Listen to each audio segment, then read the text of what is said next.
La última habitación. El viejo Hotel Montaña Azul se erguía solitario al final del camino serpenteante. Llevaba casi 3 décadas abandonado, desde aquel terrible incidente del que nadie hablaba en el pueblo. María lo contemplaba ahora desde la ventanilla de su coche, con una mezcla de fascinación y temor. Como fotógrafa especializada en lugares abandonados, había visitado decenas de edificios en ruinas, pero nunca había sentido esa opresión en el pecho antes incluso de entrar. Solo serán un par de horas, se dijo a sí misma mientras tomaba su mochila del asiento trasero. Antes del anochecer estaré de vuelta en la ciudad. El cielo gris amenazaba tormenta, y el viento movía con violencia las ramas de los árboles que rodeaban el edificio de 5 plantas. María ajustó su cámara y comenzó a caminar hacia la entrada principal. Las puertas colgaban de sus goznes, como si alguien las hubiera arrancado con furia. El vestíbulo aún conservaba restos de su antigua elegancia. Una araña de cristal, ahora cubierta de telarañas, pendía precariamente del techo. El mostrador de recepción estaba cubierto de polvo y hojas secas que el viento había arrastrado al interior. María comenzó a tomar fotografías, capturando el contraste entre la decadencia actual y lo que alguna vez fue un lugar de lujo. Mientras avanzaba por el pasillo principal, notó que el silencio era absoluto. Ni siquiera podía escuchar el viento que soplaba furioso en el exterior. «Hola», dijo casi sin pensar, y su voz rebotó en las paredes como un eco extraño, distorsionado. Nadie respondió, por supuesto. Estaba sola. O al menos eso creía. El primer piso contenía el antiguo restaurante. Mesas derribadas, sillas rotas, y una vajilla destrozada cubrían el suelo. María fotografió meticulosamente cada rincón, preguntándose qué habría ocurrido para que todo quedara así, como si los comensales hubieran huido en medio de la cena. Mientras ascendía por la escalera al segundo piso, escuchó algo. Un roce, como de tela arrastrándose por el suelo. Se detuvo, conteniendo la respiración. «¿Hay alguien ahí?», preguntó, esta vez con la voz más firme. El sonido cesó inmediatamente. «Probablemente sean ratas», murmuró, y continuó subiendo. Las habitaciones del segundo piso estaban prácticamente intactas. Camas hechas, armarios cerrados, como si esperaran huéspedes que nunca llegaron. María pensó que era extraño. Normalmente, los lugares abandonados sufrían vandalismo, pero aquí parecía que nadie se había atrevido a entrar desde que el hotel cerró sus puertas. En la habitación 217 encontró algo perturbador, una maleta abierta sobre la cama, con ropa de mujer cuidadosamente doblada. Un cepillo con cabellos rubios aún estaba sobre el tocador. María sintió un escalofrío. Era como si la huésped hubiera salido momentáneamente y fuera a regresar en cualquier instante. Tomó algunas fotografías y salió rápidamente. El tercer piso era diferente. Aquí sí había signos de destrucción. Puertas arrancadas, muebles destrozados, paredes con marcas extrañas, como si alguien hubiera arañado el papel tapiz con desesperación. María se detuvo frente a unas marcas que parecían formar palabras. «No entres en la 512. Por favor, no entres». Un escalofrío recorrió su espalda. La habitación 512 debía estar en el 5º piso. Algo le dijo que debería marcharse, pero su curiosidad profesional era más fuerte. El 4º piso estaba completamente quemado. Un incendio había consumido todo, dejando solo esqueletos carbonizados de lo que fueron muebles y estructuras. El olor a humo persistía, aunque el incendio había ocurrido décadas atrás. María tuvo que taparse la nariz mientras avanzaba con cuidado por el suelo ennegrecido. Sus botas dejaban huellas en la ceniza. Tomó algunas fotografías del devastador panorama y se dirigió a las escaleras que conducían al 5º piso. Fue entonces cuando lo escuchó de nuevo. No era un roce esta vez, sino un susurro. Claro y cercano. «Vete». María se congeló en el sitio. No era su imaginación. Había escuchado perfectamente esa palabra, pronunciada muy cerca de su oído. «¿Quién anda ahí?», gritó, con el corazón latiendo violentamente en su pecho. Solo el silencio respondió. Después de unos minutos, reunió el valor suficiente para continuar. Las escaleras al quinto piso estaban en mejor estado de lo que esperaba. Subió lentamente, con cada paso más pesado que el anterior, como si una fuerza invisible intentara impedirle avanzar. El pasillo del quinto piso estaba impecable. Alfombra roja, paredes con papel tapiz floreado, lámparas de pared que obviamente no funcionaban pero que se mantenían intactas. Contrastaba violentamente con el estado del resto del hotel. María avanzó por el pasillo, mirando los números de las habitaciones. 508, 509, 510, 511. Se detuvo frente a la puerta de la habitación 512. A diferencia de las otras, esta estaba cerrada. Su instinto le gritaba que se alejara, pero su mano se movió casi involuntariamente hacia el pomo de la puerta. Estaba frío, inusualmente frío. Lo giró lentamente. La puerta se abrió sin hacer ruido. La habitación 512 estaba a oscuras, las cortinas corridas no permitían la entrada de luz. María encendió la linterna de su teléfono y lo que vio la dejó paralizada. La habitación estaba perfectamente ordenada, pero las paredes, el techo, incluso el suelo estaban cubiertos de fotografías. Miles de fotografías.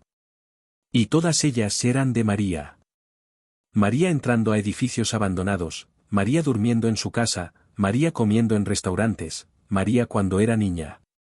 Toda su vida estaba allí, documentada con una precisión aterradora. En el centro de la habitación había una silla, y sentada en ella, una figura de espaldas a la puerta. Te estaba esperando, dijo una voz que sonaba como la suya propia, pero distorsionada, como si viniera de un viejo gramófono. La figura comenzó a girarse lentamente. María quiso correr, pero sus piernas no respondían. Quiso gritar, pero su voz había desaparecido.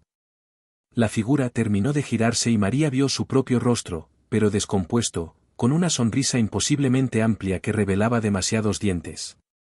Ahora podrás quedarte para siempre, dijo su otro yo, poniéndose de pie. Como todos nosotros. Fue entonces cuando María notó que no estaban solas en la habitación. En las esquinas, escondidas en las sombras, había docenas de figuras inmóviles, observándola. Somos todos tú, continuó la entidad con su rostro.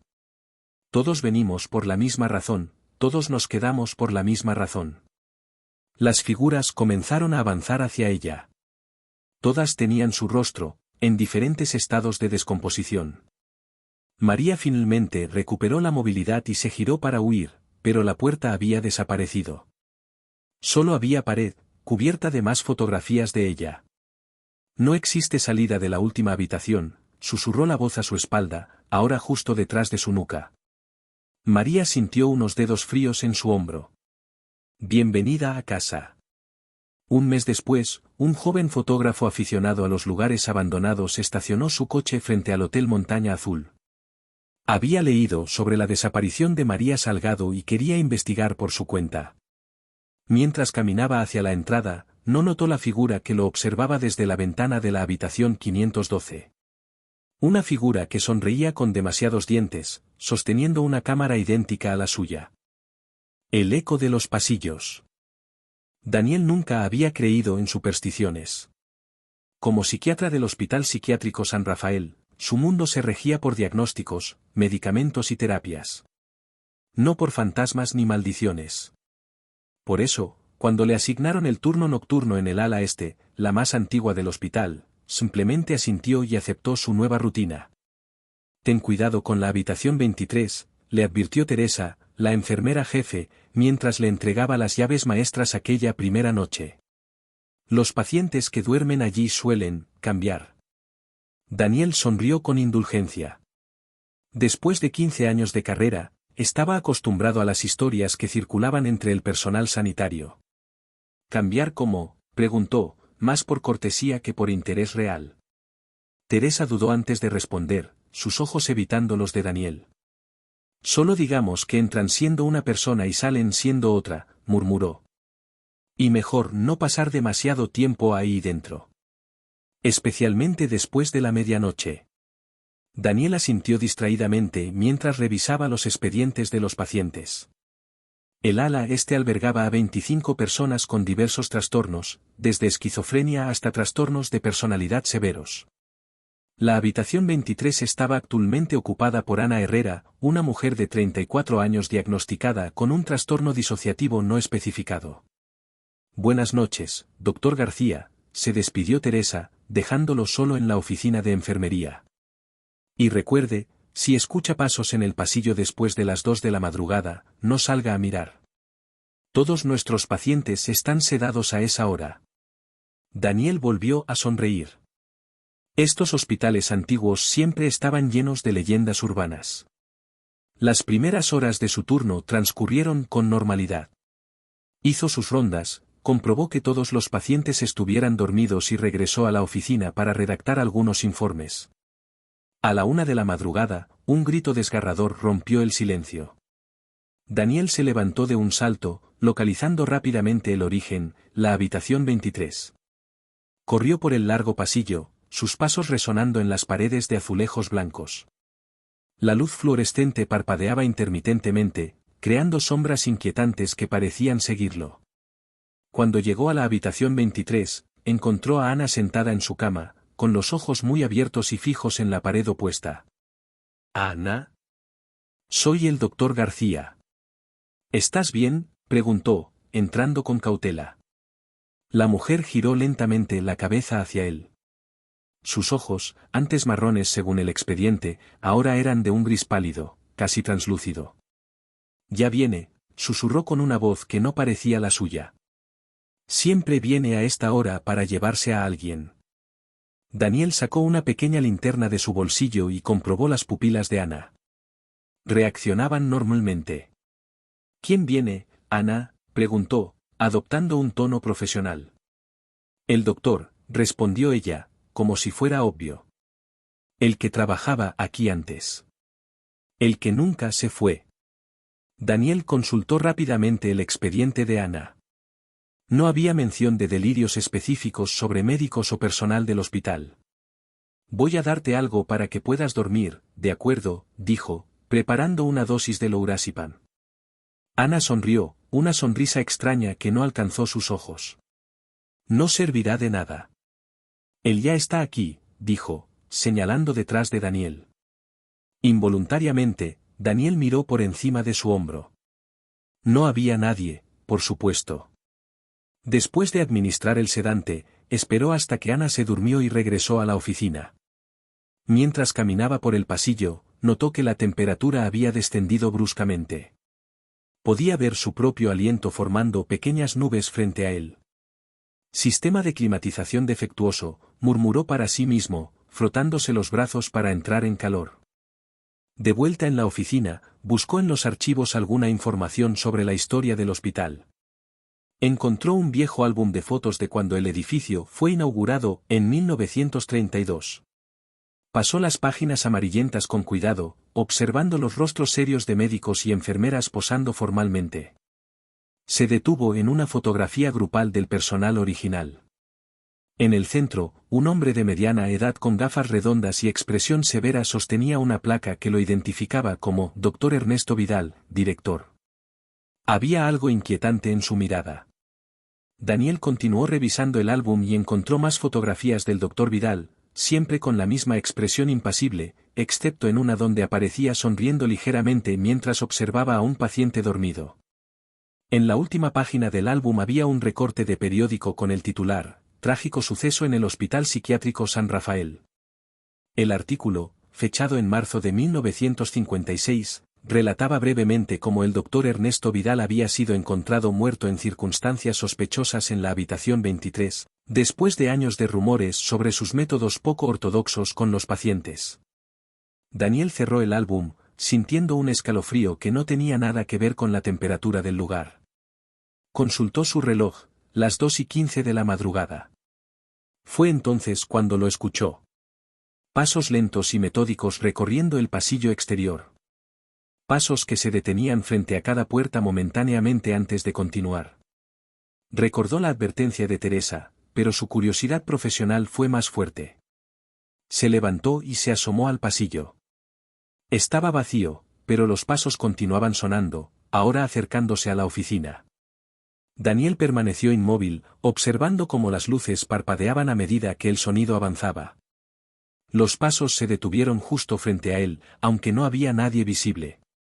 Un frío intenso invadió el espacio, y Daniel sintió una presencia ineludible justo delante, como si alguien estuviera examinándolo minuciosamente. ¿Quién está ahí?, preguntó, su voz apenas un susurro. No hubo respuesta, pero los pasos reanudaron su marcha, ahora alejándose hacia la habitación 23. Daniel los siguió, casi hipnotizado por la cadencia regular del sonido contra el suelo de linóleo. Cuando llegó a la habitación 23, la puerta estaba abierta. Ana seguía dormida, pero su respiración era irregular, como si estuviera teniendo una pesadilla intensa. Daniel entró y comprobó sus constantes vitales. Todo parecía normal, excepto por un detalle perturbador: en el suelo, junto a la cama, había huellas húmedas que no correspondían a las suyas. Huellas que venían de ninguna parte y terminaban junto a la cabecera de Ana. Mientras las observaba, las luces parpadearon violentamente y se apagaron por completo, sumiendo la habitación en la oscuridad.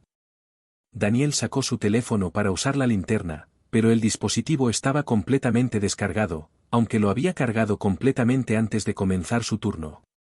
En la oscuridad, escuchó la voz de Ana, aunque cuando dirigió la mirada hacia ella, vio que seguía dormida. Él elige cada noche. A veces un paciente, a veces un médico, dijo la voz, que ahora parecía venir de todas partes. Esta noche te ha elegido a ti. Daniel retrocedió hacia la puerta, pero al girarse descubrió que había desaparecido. Solo había pared donde antes estaba la salida. Esto no es real, se dijo a sí mismo. Es una alucinación, quizás me he contaminado con algún medicamento. Todos dicen lo mismo al principio, respondió la voz de Ana, ahora justo detrás de él. Daniel se giró bruscamente. Ana seguía en la cama, pero ahora estaba sentada, con los ojos abiertos y completamente blancos, sin iris ni pupila. El doctor Vidal necesita un nuevo asistente, continuó. Alguien que le ayude con sus experimentos.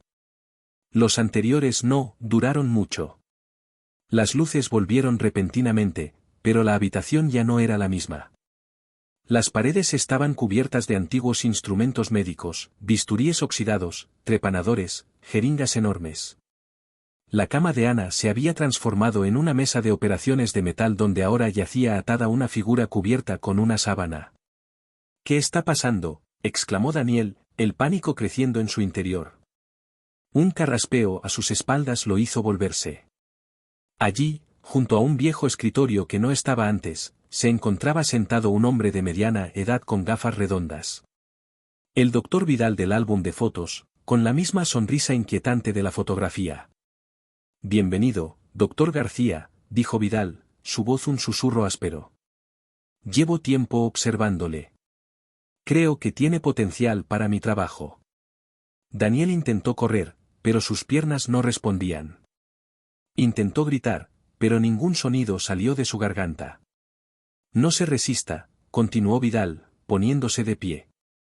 Todos lo hacen al principio, pero eventualmente entienden que no hay escapatoria de la habitación 23. No después de haber sido elegido. Vidal se acercó a la figura cubierta y retiró la sábana con un movimiento fluido. Daniel se quedó paralizado de horror al verse a sí mismo en la mesa de operaciones, inconsciente y pálido. Fascinante, ¿verdad?, comentó Vidal, tomando un bisturí de la pared. La dualidad del ser. El cuerpo y la consciencia separados. Es lo que he estado estudiando todos estos años. Se acercó a Daniel con el bisturí en la mano. Y ahora, con su ayuda, continuaremos la investigación. Para siempre. Las luces parpadearon por última vez, y todo quedó en oscuridad. A la mañana siguiente, Teresa encontró la oficina de enfermería vacía. Las rondas no se habían completado, y los informes estaban a medio redactar. El doctor García había desaparecido. Cuando pasó frente a la habitación 23, notó que Ana estaba despierta, mirando por la ventana. Buenos días, Ana. ¿Has visto al doctor García?, preguntó. Ana se giró lentamente. sus ojos, antes marrones, ahora eran de un verde oscuro similar a los del desaparecido doctor. El doctor García ya no trabaja aquí, respondió con una voz que Teresa no reconoció. Pero no se preocupe, estoy segura de que el próximo médico que asignen será perfectamente capaz. Teresa retrocedió instintivamente. Había algo diferente en Ana, algo fundamentalmente cambiado. Esa misma tarde, el hospital asignó al doctor Miguel Torres para el turno nocturno en el ala este. Ten cuidado con la habitación 23, le advirtió Teresa mientras le entregaba las llaves maestras. Los pacientes que duermen allí suelen cambiar. Y en la habitación 23, Ana Herrera sonrió, sus nuevos ojos verdes brillando con anticipación mientras los pasos comenzaban a sonar en el pasillo, aunque todavía era pleno día. El mensaje perdido. Sonia encontró el teléfono durante una caminata por el bosque. Estaba parcialmente enterrado entre hojas húmedas y tierra, como si alguien hubiera intentado ocultarlo. Era un modelo antiguo, de esos con tapa que fueron populares hace más de una década. Lo recogió por curiosidad, sorprendida de que aún se encendiera cuando presionó el botón de encendido. La pantalla brilló con una luz débil, revelando un 43% de batería. Sonia miró a su alrededor, pero estaba completamente sola en ese tramo del sendero. El bosque de Navafría no era muy transitado en esa época del año, especialmente entre semana. Había elegido ese día precisamente para evitar encontrarse con otros excursionistas. Por un momento consideró llevar el teléfono a la Guardia Civil del pueblo, pero la curiosidad pudo más que ella. Abrió la galería de fotos, esperando encontrar alguna pista sobre el propietario. Quizás había fotos familiares o algún documento que pudiera ayudarla a identificarlo. La galería estaba vacía excepto por una única imagen. Una fotografía tomada aparentemente en ese mismo bosque, pero en un área que Sonia no reconocía. La imagen mostraba un viejo pozo de piedra cubierto parcialmente por enredaderas. Nada particularmente interesante, salvo por la fecha, la foto había sido tomada exactamente un año antes, a la misma hora. Sonia pasó al registro de llamadas. Vacío. Después revisó los mensajes. Solo había uno, sin leer, recibido a las 3:33 de la madrugada del día anterior. El remitente aparecía como desconocido y el mensaje constaba de 2 palabras. Te encontré. Un escalofrío recorrió su espalda. Probablemente no era nada, pensó. Tal vez el propietario había perdido el teléfono durante una excursión y alguien le había enviado ese mensaje al número equivocado. Guardó el dispositivo en el bolsillo de su chaqueta y continuó su caminata, intentando olvidar la inquietante coincidencia de fechas. El sendero se estrechaba a medida que avanzaba, y los árboles parecían inclinarse sobre el camino, bloqueando cada vez más la luz del sol. Después de media hora de caminata, Sonia consultó el mapa en su propio teléfono. Según la aplicación, debería estar cerca de una zona con mesas para picnic, pero no veía ninguna. Quizás se había desviado del sendero principal sin darse cuenta. Decidió volver sobre sus pasos, pero algo captó su atención. Entre los árboles, a unos 50 metros fuera del sendero, vio una estructura de piedra. Entrecerró los ojos para distinguirla mejor. Era un pozo. Exactamente como el de la fotografía. La curiosidad y un extraño presentimiento la empujaron a salirse del camino y acercarse. Efectivamente, era el mismo pozo de la imagen, con las mismas enredaderas trepadoras cubriendo parcialmente sus viejas piedras. Sonia sacó el teléfono encontrado y comparó. No había duda, era el mismo lugar.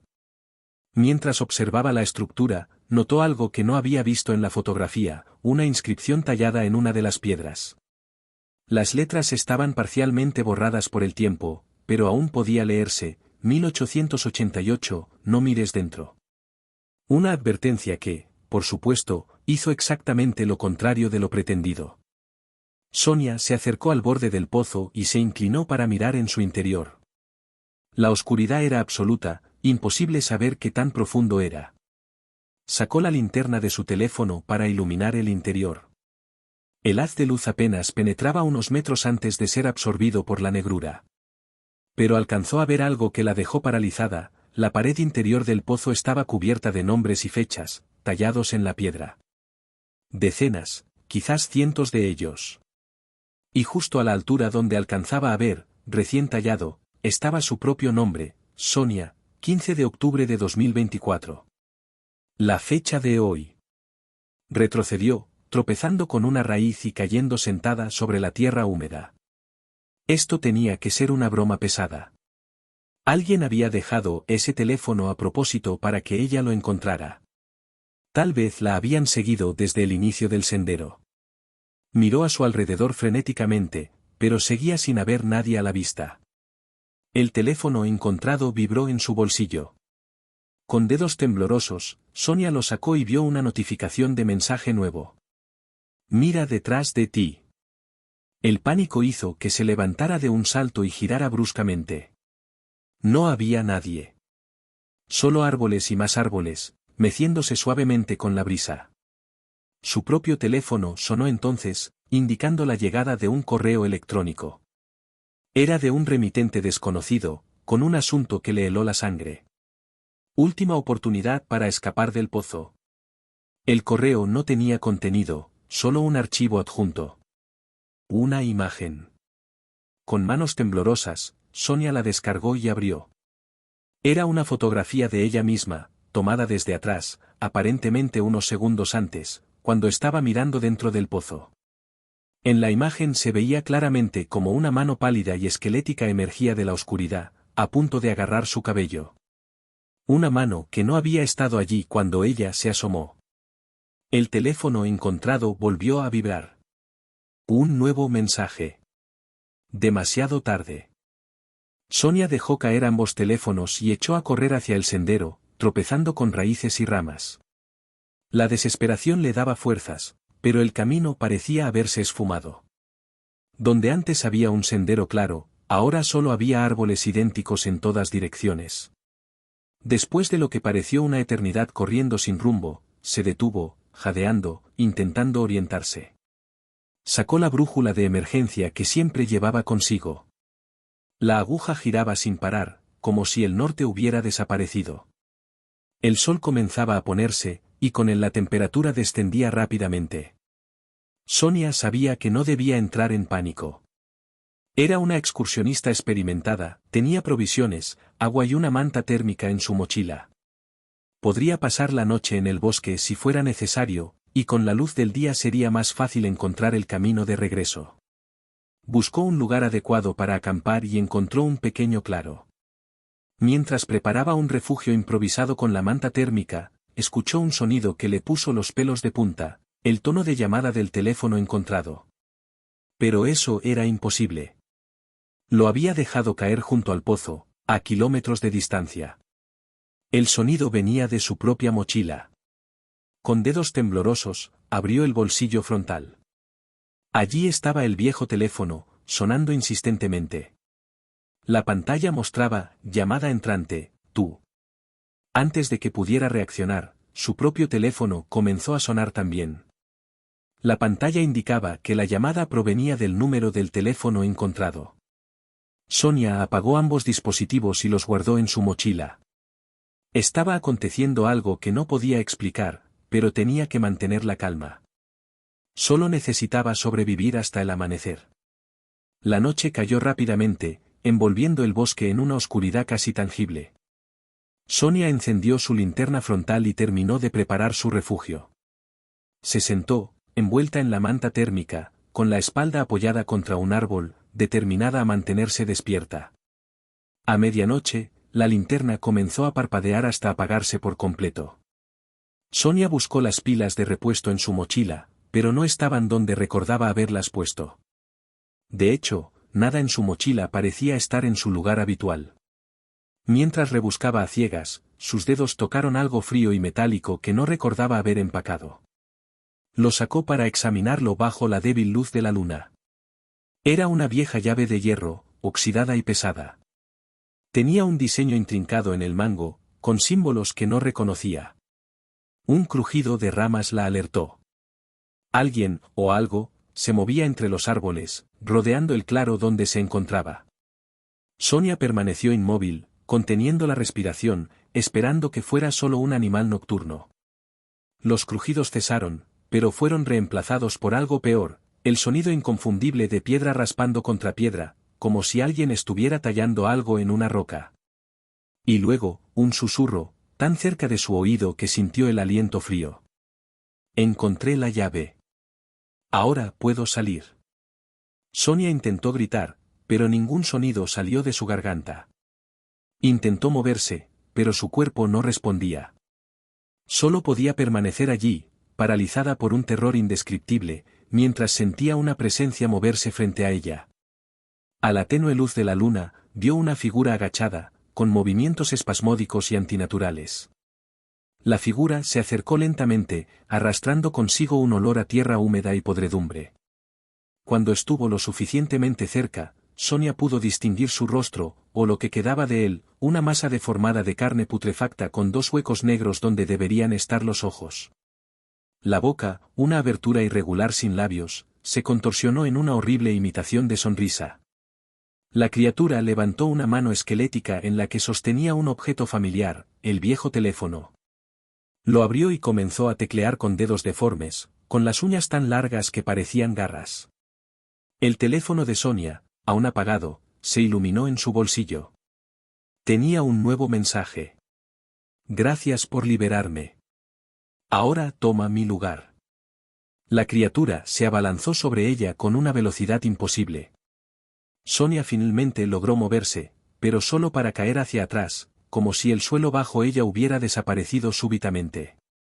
Caía y caía, en una oscuridad absoluta, mientras un grito desgarrador escapaba de su garganta. El aire se volvía cada vez más frío y húmedo, y el olor a tierra y piedra antigua llenaba sus fosas nasales. Comprendió con horror que estaba cayendo dentro del pozo. Después de lo que pareció una eternidad, el impacto llegó. Pero no fue contra el fondo del pozo, sino contra tierra blanda. Aturdida, Sonia abrió los ojos. Estaba tendida en el sendero principal, exactamente donde había comenzado su caminata horas antes. Se incorporó lentamente, confundida. ¿Había sido todo un sueño? ¿Una alucinación causada por alguna planta tóxica que había tocado sin darse cuenta? Su mochila estaba junto a ella, aparentemente intacta. La abrió para revisar su contenido, todo estaba en su lugar. Su teléfono también estaba allí, funcionando normalmente. Un suspiro de alivio escapó de sus labios. Fuera lo que fuese, había terminado. Se levantó, dispuesta a regresar a su coche y olvidar esa extraña experiencia. Fue entonces cuando notó una sensación extraña en el bolsillo de su chaqueta. Algo que no estaba antes. Metió la mano y sacó el viejo teléfono con tapa. El pánico regresó, pero se obligó a calmarse. Quizás realmente había encontrado ese teléfono y todo lo demás había sido producto de su imaginación. Abrió el teléfono para comprobarlo.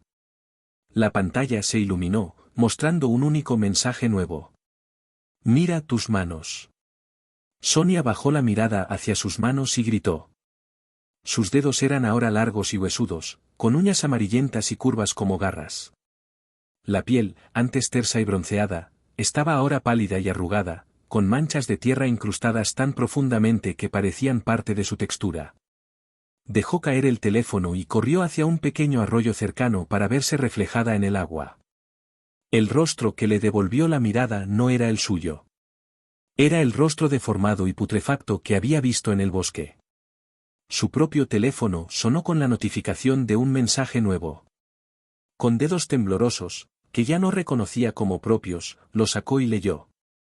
Ahora eres tú quien espera en el pozo. Y pronto, muy pronto, alguien encontrará tu teléfono en el bosque. 2 semanas después, una excursionista llamada Laura encontró un teléfono moderno durante una caminata por el bosque de Navafría.